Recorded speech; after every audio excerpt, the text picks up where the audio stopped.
si Tatay Araw at ang kanyang 8 anak.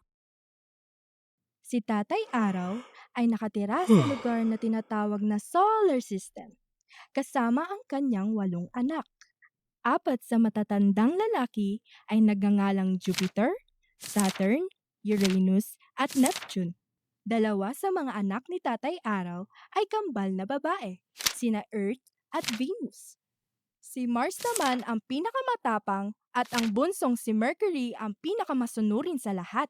Si Tatay Araw ay masyadong maingat at maalaga lalo na sa kanyang sakiting anak na si Earth. Ang panganay na si Jupiter ang pinakamaalaga at nagbibigay protection kay Earth. Lagi siyang nakaantabay kung may umapi rito. Parehas ng kanyang mga kapatid na sina Saturn, Uranus at Neptune.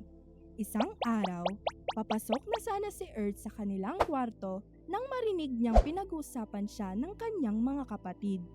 Hindi ko talaga alam kung bakit paborito siya. Ako ang pinakamaganda. Oo nga, hindi man lang tayo kayang ipagtanggol dahil napakasakitin niya.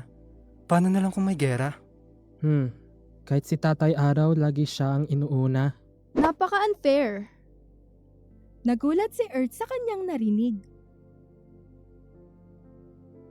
Bakit nila ako pinag-uusapan? Anong kasalanan ko sa kanila? Paalis na sana si Earth nang marinig na naman niya ang pangalan niya. Ako nga ang bunso eh. Dapat ako ang paborito ni Tatay Araw at hindi siya. Sana din na lang natin siya naging kapatid. Napakasakitin pa niya. Kawawa naman si Tatay Araw. Naawa na ako kina kuya. Lagi na lamang siyang sinasalo kapag hindi na niya kaya mga gawain niya. Di ba niya napapansin na pwede tayong mapahamak dahil sa kanya? Hindi na makatiis si Earth sa naririnig niya mula sa pag-uusap ng kanyang mga kapatid.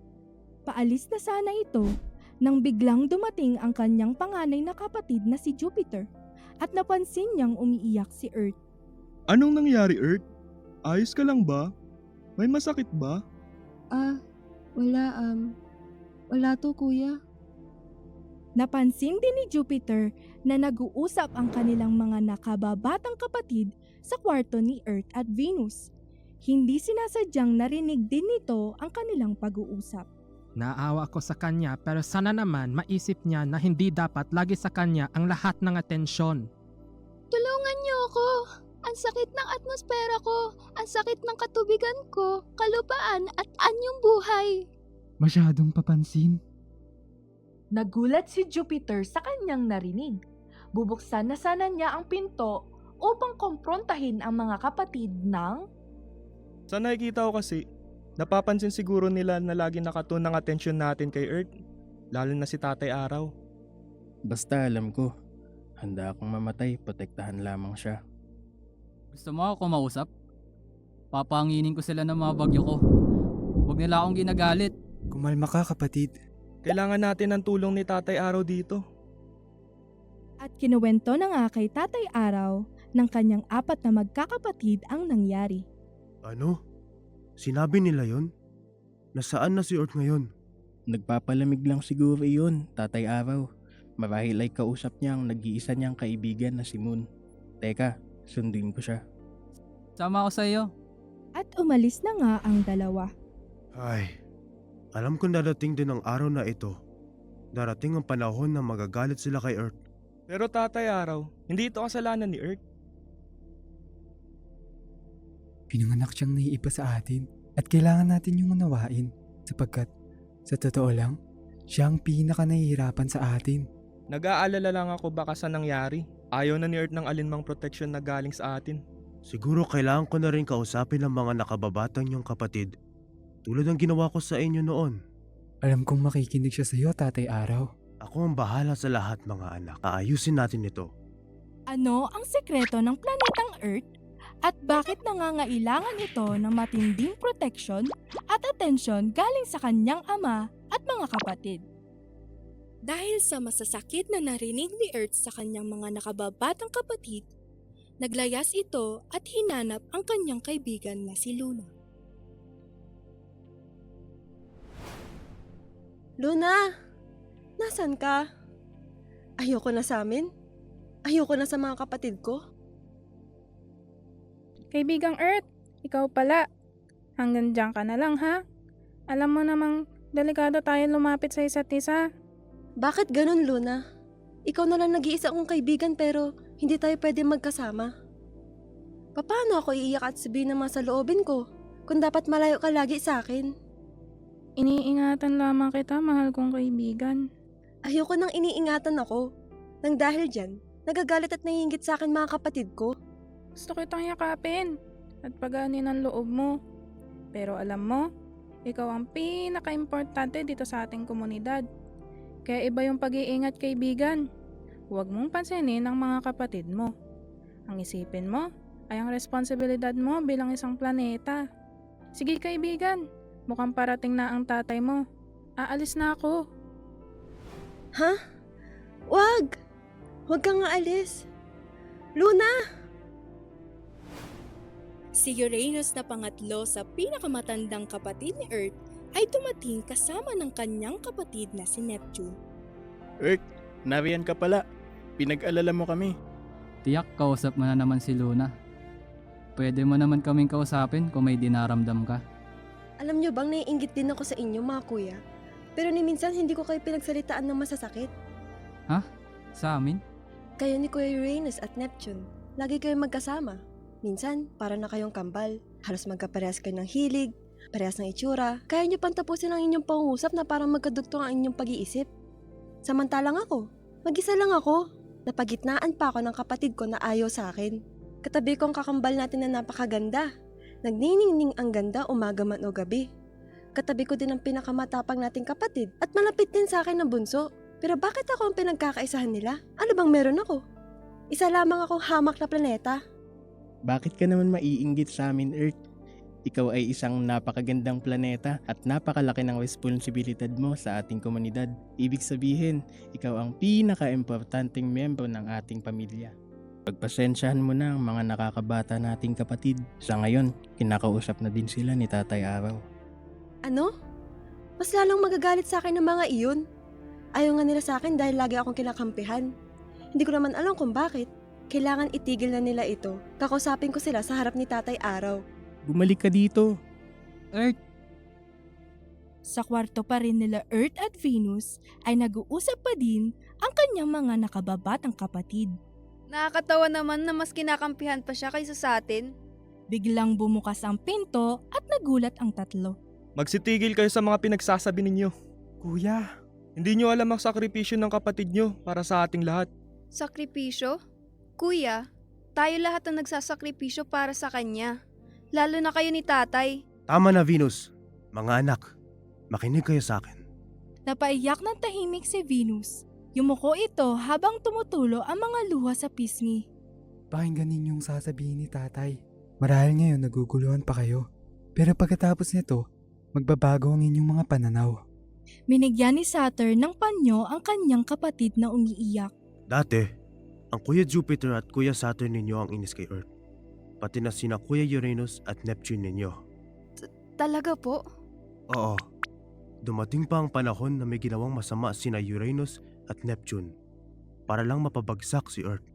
Ngunit dahil si Earth ang isa sa pinaka-importanteng planeta sa ating komunidad at prinotektahan siya ni Kuya Jupiter at Saturn ninyo, si Kuya Uranus nyo ang napahamak kaya naging ganon siyang planeta.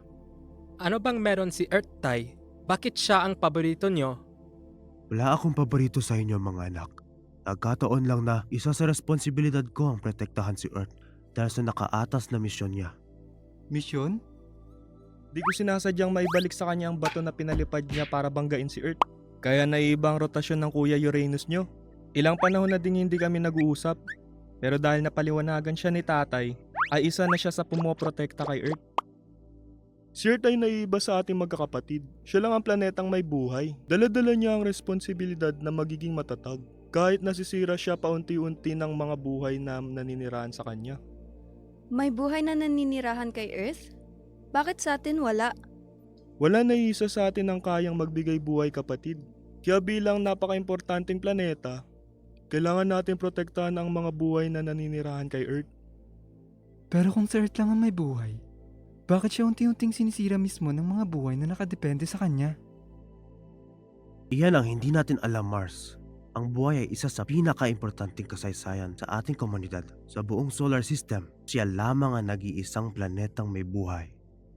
At kapag nawala o nasira ang kagaya ng kapatid nating si Earth, mawawalan ng saysay ang ating mga sarili. Pinanganak tayo upang tulungan, protektahan at siguraduhin magagawa ni Earth ang kanyang misyon. Ang ipagpatuloy ang pagbibigay buhay sa mga nilalang sa kanyang planeta. Ako'y nagagalak at nabibigyan ko siya ng liwanag. Kaya ang mga buhay sa kanya ay may sapat na temperatura upang makayanan ng lamig. Ako ang nagiging dahilan upang mabuhay ang mga halaman na nagsisilbing pagkain at tagagawa ng hanging kailangan nila. Ako kasama ng iyong mga nakakatandang kapatid na Saturn, Uranus at Neptune. Ang sumisiguradong walang panganib sa lugar kung saan naroon siya. Mas mabuti nang kami ang matamaan, wag lamang siya. Dahil sa laki at lakas namin, kahit malaking bato, ay kaya naming lamunin. Wag lamang tumama sa kanya. Ngayon, naiintindihan ko na. Naku, kawawang Earth. Hindi ko alam na gano'n na dinadanas ng aking kapatid. Wala man lang akong naitulong sa kanya. Ang sama-sama ako. At ako? Hindi ko alam kung anong misyon ko para protektahan siya. Pero, kung pwede lang natulungan ko siya sa pagdala ng buhay sa aking planeta, ay gagawin ko. Kaya sana, huwag kayo mag-away-away na magkakapatid. Lahat kayo ay napaka-importante sa akin. Lahat tayo ay may mismong ginagawa upang mapatuloy ang buhay sa ating komunidad. Ang solar system ay kilala bilang komunidad na may buhay dahil kay Earth. Kaya dapat tulungan natin alagaan siya. Kahit minsan, hindi siya alam alagaan ng mga nilalang na nakatira sa kanya. Kailangan kong kausapin si Earth. Kailangan kong humingi ng pasensya. Tatakbo na sana si Venus para hanapin si Earth. Nang laking gulat nito na nakatayo si Earth sa likod na narinig pala lahat ng pinag-usapan nila. Earth? Anak? Ate Earth? Earth? Ngayon po, tay, alam ko na. Alam ko na kung bakit labis ang pag-iingat ninyo sa akin nila, kuya. Earth, pasensya ka na. Hindi ko alam eh. Pasensya ka na at wala man lang akong maitulong sa'yo. Ayos lang, Venus. At Malika, malaki ang naitulong mo sa akin. Talaga? Oo. Ang mga tao na nabubuhay sa aking planeta ay nagagandahan sa iyong itsura na nagbibigay liwanag na sumisimbolo ng pag-asa, araw man o gabi. Sa totoo, ang tawag sa'yo sa amin ay bituin. Wow, akalain mo yon, Ate Venus? Lahat kayo ay importante sa mga nilalang na sa planeta ko. Lagi nga silang nangangarap na makita kayo sa personal. Si Venus, sumisimbolo ng kagandahan at pagmamahal. Si Mercury, sumisimbolo ng komunikasyon. Si Mars ay sumisimbolo ng kagitingan at katapangan. Kaya kung akala nyo ay wala kayo nitutulong, nagkakamali kayo. Sana mapatawad mo kami, Earth. Isang komunidad tayo, isang pamilya. Kalimutan na natin ang nangyari. Yay, sa wakas. Hindi lang si Luna ang kaibigan mo, Earth, ha? Lahat kami dito ng mga kapatid mo. Maaasahan mo ang tutulong sa'yo. Nagyakapan ang mga magkakapatid kasama ng kanilang tatay Araw. Iba-iba man tayo ng kakayahan, iba-iba man ang mga personalidad. Dapat tayo nagtutulungan bilang pamilya sapagkat ang karangalan ng isa ay karangalan ng lahat. Doon nila nalaman ang kahalagahan ng bawat miyembro at ang nararapat na pagmamahal para sa isa't isa. Ang pamilya ay katulad din ng isang organisasyon. Maraming pagkakaiba-iba, maraming hindi pagkakasunduan, ngunit dahil iisa ang inyong komunidad, nararapat lamang na may paggalang, pagmamahalan at pagkakaintindihan na pairalin upang maging mapayapa ang samahan at maging matagumpay ang buong pamilya o organisasyon, sapagkat ang karangalan ng isa ay karangalan ng lahat.